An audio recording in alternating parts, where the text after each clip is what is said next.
श्रीपराय कृष्णपृष्ठाय भूतले श्रीमते भक्तिवेदान्त स्वामिमते नामिने नमस्ते सारस्वती देवी गौरवाणी प्रचारिणे निर्विशेष शून्यवादी पाश्चात्येशकारिणे जय श्री कृष्ण चैतन्य प्रभु नित्यानंद श्री अद्वैत गदाधर शिवासादि गौर भक्तवृंदा नमो महावदान्याय कृष्ण प्रेम प्रदायते कृष्णाय कृष्ण चैतन्य नाम गौर Krishna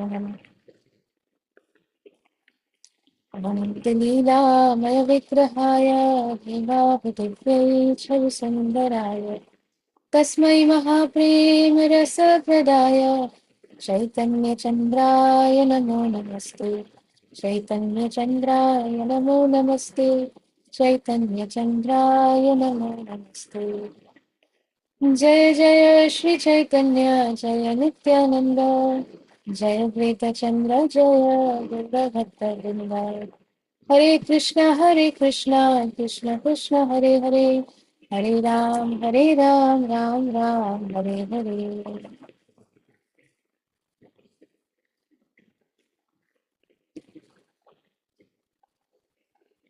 So we are reading the 14th chapter from the book Teachings of Lord Chaitanya.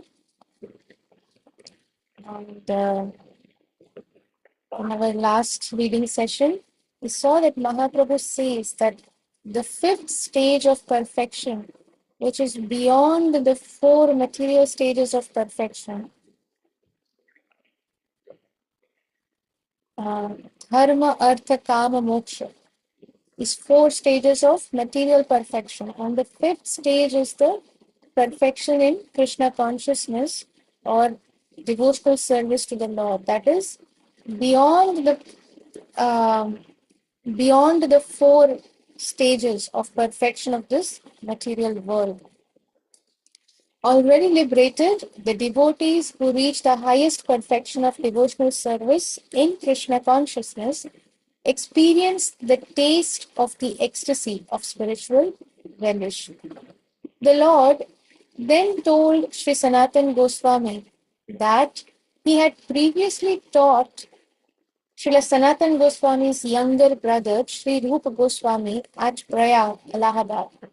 The Lord assured Sanatan Goswami that he had empowered Rupa Goswami to spread the knowledge that Mahaprabhu himself, Sri Chaitanya Mahaprabhu himself, had given him.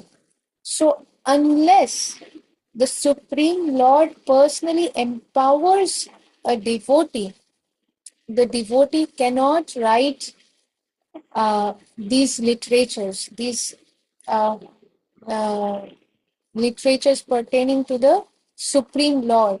And therefore, somebody should not artificially try to write books or commentaries that if we think that, okay, now I'm going to give my own commentary or I'm going to explain as per my understanding of the Bhagavad Gita or as per my understanding of the Srimad Bhagavatam verses, then no, that is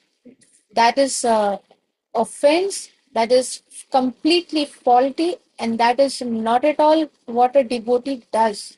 Because unless a devotee is empowered by the Supreme Lord to spread the knowledge, a devotee cannot write commentaries or speak from their own by themselves. So it is okay to repeat. Any devotee can speak about the Lord, can preach about the Lord, but how they are supposed to repeat what they are hearing from the advanced devotees. They should just simply repeat what is coming in the Guru Parampara, what is coming in the bona fides Guru Parampara. Other than that, if I try to add something of my own self, which is simply my own whimsical thoughts, then that is not bona fide. So here Mahaprabhu is clearly mentioning the Lord Mahaprabhu assured Srila Sanatan Goswami that Mahaprabhu himself had empowered Sri Rupa Goswami. Sri Rupa Goswami is the younger brother of Sri Sanatan Goswami. We saw all these things in the beginning. Sri Sanatan Goswami and Rupa Goswami were there in the were serving the Nawab in Bengal, and then how Sri Rupa Goswami escaped from there, and how Sri Sanatan Goswami was put in prison by the Nawab, and he was trying to torture him and force him so that Sanatan Goswami does not leave the job, does not leave his position in the kingdom of the Nawab. But Srila Sanatan Goswami was determined that now he is going to join the movement of Sri Chaitanya Mahaprabhu and not waste his time and life and energy in all this Nawab's kingdom. And therefore, he made a plan. He gave the money to the guard and he escaped from the prison, and how he came and met the Lord. We saw all these things. So now Mahaprabhu is assuring Srila Sanatan Goswami that before meeting Sanatan Goswami, Mahaprabhu had met Srila Rupa Goswami and he had given him instructions. And then Mahaprabhu is saying here that he has empowered Sri Rupa Goswami to spread that same knowledge, not something out of his own accord, but that same knowledge that Mahaprabhu has given Sri Rupa Goswami, to spread that knowledge, to write books on that. So, and now Sri Chaitanya Mahaprabhu similarly ordered, instructed Srila Sanatan Goswami to write books on the transcendental loving service of Lord Krishna. And Mahaprabhu himself authorized Sri Sanatan Goswami to excavate the different sites of Krishna's pastimes in the district of Mathura. So, Mahaprabhu gave two instructions especially to Srila Sanatan Goswami. We can see here at the highest level why this parampara is bona fide. What is the meaning of a bona fide parampara? Bona fide parampara means when the knowledge is coming from a bona fide source and we are simply taking that knowledge and we are following the instructions. That is called a bona fide parampara. And a bona fide parampara always begins from the Supreme Lord Himself. So here we can see that Mahaprabhu, who is Lord Krishna Himself, has personally instructed Srila Rupa Goswami, Srila Sanatan Goswami, and personally empowered both of them to fulfill his instructions. So here Mahaprabhu has empowered Srila Sanatan Goswami for both his instructions. One is to write books on the transcendental loving service of Lord Krishna. And second is Srila Sanatan Goswami was given this task. He was authorized to excavate the different sites of Lord Krishna's pastimes in the district of Mathura, because all these Muslim rulers, Aurangzeb, he was so envious. Aurangzeb tried to simply completely destroy all the temples that are there in Vrindavan, and secretly these deities were actually transferred from Vrindavan Dham to Jaipur. We have Lakshada here today, who hails from Jaipur, and she has spent her childhood, I would say, that in the laps of Sri Radha Govind ji, Sri Radha Gopinath ji, and Sri Madan Mohan. So she's so fortunate. She has spent her childhood in the laps of um, the our three main deities. So these deities, they were transferred from Vrindavan for their protection, so that these deities are not destroyed, because Aurangzeb tried to destroy everything. So when all these things were happening, so the deities were hidden underneath the ground, and like that, many ways the devotees, to protect the deities, they either transferred them or they were hid behind in the ground. So for many years they were lying, and nobody knew where these deities are. So Srila Sanatan Goswami was given this task, and he was authorized and personally empowered by Sri Chaitanya Mahaprabhu to excavate these different sites of these pastimes, Krishna's pastimes in the district of Mathura. Srila Sanatan Goswami was also advised to construct temples in Vrindavan Dham and to write books on the principles of Vaishnavism as authorized by Lord Chaitanya Mahaprabhu himself. Sri Sanatan Goswami executed. Now we are coming. We are Now we belong to this parampara, so we can see how bona fide, how authorized, and how powerful, potent this parampara is. Anybody who is able to accept it is so fortunate. Sri Sanatan Goswami executed all these desires of the Lord. By the mercy, by the blessings of the Lord, by the grace of the Lord, a devotee is able to fulfill all the instructions that may apparently seem so impossible. But by the grace of the Lord, by the grace of Sri Chaitanya Mahaprabhu, the impossible becomes possible. Mahaprabhu himself says, uh, we know that by remembering Mahaprabhu, impossible becomes possible. But if somebody forgets Mahaprabhu, then what happens? Even the most simple possible thing can become impossible. So Srila Sanatan Goswami, he executed all these desires of the Lord. He constructed the temple of Sri Sri Madan Mohanji at Vrindavan, and he wrote books on the principles of devotional service such as the Hari Bhakti Vilas. Lord Sri Chaitanya Mahaprabhu further taught Sri Sanatan Goswami how one can live in the material world while being in a complete relationship with Krishna. And he also taught him that there is no necessity for dry renunciation. No need to renounce everything and go to some secluded place and do our bhajan kirtan, not required. So Sri Mahaprabhu, he personally taught Srila Sanatan Goswami that within this material world, amidst everything, all our other duties and everything, one can be in complete relationship with Krishna. And how is that possible? That was taught to Sri Sanatan Goswami.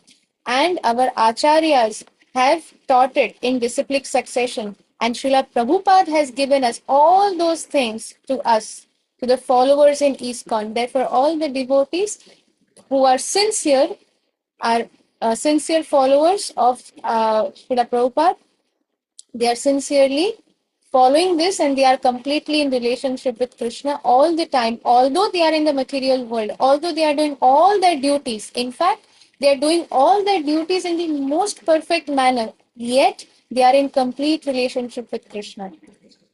And Sri Chaitanya Mahaprabhu also taught him that there is no necessity for dry renunciation.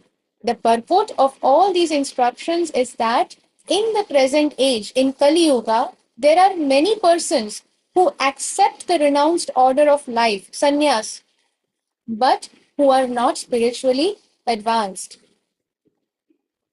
Lord Chaitanya Mahaprabhu did not approve of such sannyas. What is the point of taking sannyas if somebody is not spiritually advanced? Then otherwise they will only take advantage of their saffron clothes, and which is very dangerous. So unless somebody is spiritually advanced, unless somebody can uh, deliver the souls, the other souls, from this material, this cycle of birth and death. They should not uh, artificially try to take renunciation or sannyas. So this is what Lord Chaitanya Mahaprabhu was very strict about. That is Markat Vairagya. Lord Sri Chaitanya Mahaprabhu did not approve of such sannyas, explaining that it is wrong to accept sannyas without having perfect knowledge of Krishna consciousness. Actually, we find that there are many so-called sannyasis whose actions are below those of ordinary men. In the garb of a sannyasi, there are so many institutions. They call themselves sannyasis and they wear saffron clothes, and in Bengal also it is very common. There are so many institutions where the so-called sannyasis, so-called, they do not even follow the four regulative principles. So their actions are below those of ordinary men. Men who may not even be in the Krishna consciousness, they may not be practicing devotional service. So, anyways, they are um, these ordinary men, they are already fallen. But the so-called sannyasis, their actions are below even these ordinary men. but who pass themselves off as being in the renounced order of life. So it is a show. They want to show people. They just, for the purpose of respect, they wear these sannyasi clothes and they claim themselves as sannyasis, but they are not even able to follow the four regulative basic principles, which just simply qualifies a person to be a human being, to be a gentleman. One who does not follow the four regulative principles, they cannot be called gentlemen. They cannot be called a human being also.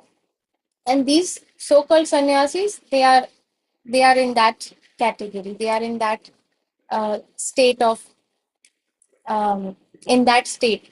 So so-called renounced order of life, but not following um, any principles or anything. So Lord Chaitanya Mahaprabhu did not accept such hypocrisy. This is hypocrisy. And he instructed Sri Sanatan Goswami to elaborate on this subject in his different books. So we'll pause here. Krishna willing, we'll continue reading tomorrow.